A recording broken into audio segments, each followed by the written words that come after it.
నాగర్ కర్నూలులో ఉన్నటువంటి బలహీన వర్గాల జ్యోతిబా పూలే గురుకుల హాస్టల్కి రావడం జరిగింది. ఇక్కడ దాదాపు 800 పైన స్ట్రెంత్ ఉంది. ఇక్కడ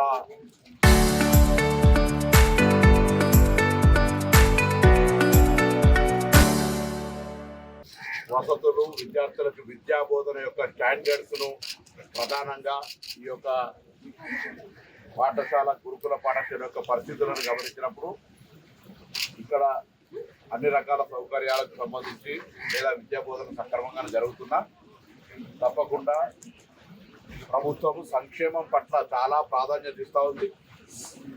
సంక్షేమ విద్యకు అత్యంత ప్రాధాన్యత ఇస్తూ అలా సంక్షేమ విద్యకు అత్యంత ప్రాధాన్యత ఇస్తూ ఉంది. వాళ్ళకు సంబంధించిన డైట్ ఛార్జీలు కావచ్చు, హాస్పిటల్ ఛార్జీలు పెంచడమే కాక నిరంతర పర్యవేక్షణ చేస్తోంది.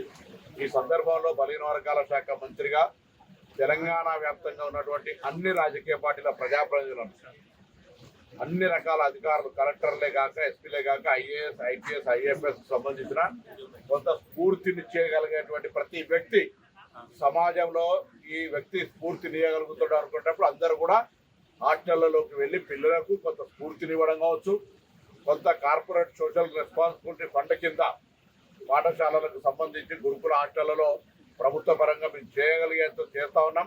కొన్ని మౌలిక సదుపాయాల విషయంలో స్వచ్ఛందంగా ఏ ప్రాంతంలో ఉన్న పాఠశాలకు ఆ ప్రాంతంలో ఉన్నటువంటి పెద్ద హృదయం చేసుకొని కొన్ని మౌలిక సదుపాయాలు కలుగజేయాలని విజ్ఞప్తి చేస్తా ఉన్నా. రాష్ట్ర ప్రభుత్వం పక్షాన మంత్రిగా కార్పొరేట్ సోషల్ రెస్పాన్సిబిలిటీ ఫండ్ కూడా ఒక పేద విద్యార్థులకు ఉపయోగపడితే అది సార్థకత అవుతుంది. కాబట్టి విద్యనే అన్నింటికీ అభివృద్ధికి మూలం.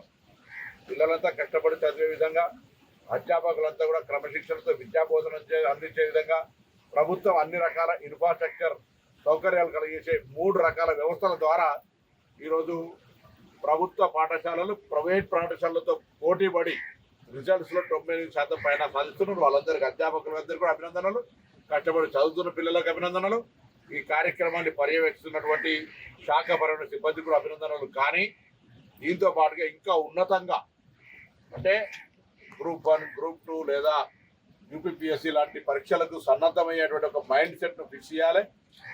చదువుతో పాటుగా క్రీడలు, ఇతరత్ర కార్యక్రమాల పట్ల కూడా సాంస్కృతిక, సాహిత్య, అనేక రకాల చిత్రలేఖన రకాల కార్యక్రమాల్లో భాగస్వాములు చేస్తూ ఇన్నోవేషన్ ప్రోగ్రాంలో కూడా వాళ్ళ యొక్క టాలెంట్ను బయటకు తీసుకెళ్లేటువంటి ప్రక్రియ ఎప్పుడు జరగాలని కోరుకుంటూ మరొకసారి తెలంగాణ ప్రభుత్వ ఆకాంక్ష విద్య అభివృద్ధి, అందులో ప్రభుత్వ విద్య, అందులో సంక్షేమ విద్యకు అత్యంత ప్రాధాన్యత ఇస్తున్నాం. కాబట్టి దీన్ని తెలంగాణ ప్రజలు ఉపయోగించుకొని మంచి ఉన్నత స్థానాలకు వాళ్ళంతా కూడా తెలంగాణ భవిష్యత్ ఆస్తి వాళ్ళని సక్రమ మార్గంలో పెట్టడానికి ఎన్ని రకాల డబ్బులైనా ఇబ్బంది పడకుండా అన్ని సౌకర్యాలు కలిగించే ప్రయత్నం చేస్తున్నాం. దీన్ని కరెక్ట్గా సద్వినియోగపరచాలని ఈ సందర్భంగా కోరుతాను.